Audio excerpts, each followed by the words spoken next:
नमस्कार दोस्तों, कैसे हैं आप। सुमन बहू, खूब दूध घी खाया करो ताकि हष्ट पुष्ट मुन्ना हो। तुम्हारे मुंह में घी शक्कर दीदी। इस बार तो बेटा ही होना चाहिए। मैंने इसे बहुत प्रकार की जड़ी बूटियां भी खिलाई हैं। बाबा इसकी प्रार्थना जरूर सुनेंगे। हाँ, फिर तो मैं पूरे मोहल्ले में लड्डू भी बांटूंगी वापस आने के बाद। अरे दीदी, घी शक्कर से काम नहीं चलेगा। मैं तो मुंह मांगा तोहफा ही लूंगी। हाँ, तुम नहीं बदलोगी। मैं तो सब सोच कर रखा हुआ है। पोतों को मुंह दिखाई में चैन पहनाऊंगी और बहू को सोने के कंगन। फिर तो दीदी तुम्हें पहले ही खरीदारी करनी होगी। हाँ, बस मेरी तो पूरी तैयारी ही है। डॉक्टर ने अगले महीने की डेट दी हुई है। एक दो दिन में जाकर ले आऊंगी। पुष्पा एक छोटे से गांव में रहने वाली है। बेटे को पढ़ा लिखा कर इतना होनहार बनाया कि आज बेटा बाहर नौकरी करता है। पुष्पा के पास एक पोती है, इसलिए उसे पूरा विश्वास है कि इस बार पोता ही होगा। माहौल को छोड़कर आई, इसलिए अंधविश्वास को नहीं छोड़ा। बहू और बेटा अस्पताल से रिपोर्ट लेकर लौटे तो बेटे ने कहा कि माँ, बच्चे के जन्म समय प्रमाण पत्र भी बनेगा जिसमें नाम दर्ज किया जाता है। ने कहा, मैं तो नाम सोच रखा है बेटा। अंकुश ने पूछा कि क्या नाम है माँ। माँ ने कहा कि मैं तो उसका नाम वंश रखूंगी क्योंकि वह आगे हमारे वंश को चलाएगा। बेटे ने कहा कि माँ, यह तो लड़के का नाम है। हाँ, तो इस बार लड़का ही होगा ना।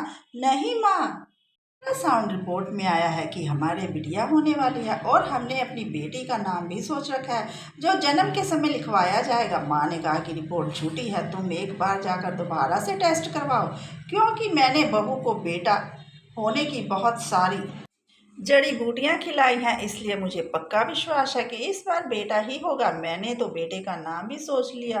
अब तुम बेटी का नाम सोच लो। बेटे ने माँ से ज्यादा बहस करना ठीक नहीं समझा और उस दिन का इंतजार करने लगा। धीरे धीरे वह दिन भी आ गया।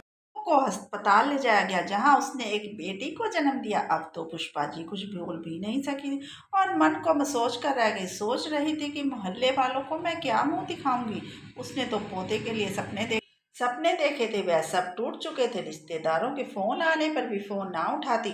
नजरें मिलाते हुए भी उसे शर्म आती थी। एक दिन वह बहू के पास बैठी थी तो बहू ने छोटी सी बच्ची दादी की गोद में डाल दिया। बच्ची को गोद में लेते ही पुष्पा जी की भावना ही बदल गई। बच्ची का मासूम चेहरा दादी की ओर देख रहा था, मुस्कुरा रहा था। कोमल कोमल हाथ जब दादी के चेहरे को छूने लगे तो दादी का दिल भी पसीज गया और उसने सोचा कि मैं कितनी गलत थी। बच्चे तो परमात्मा की देन है। बेटा बेटी के चक्कर में मुझसे कितना बड़ा पाप हो जाना था। इसके लिए भगवान ने भी मुझे माफ नहीं करना था। मेरी लाडो, मेरी लाडली आज तो अपनी दादी की गोद में खेल रही है।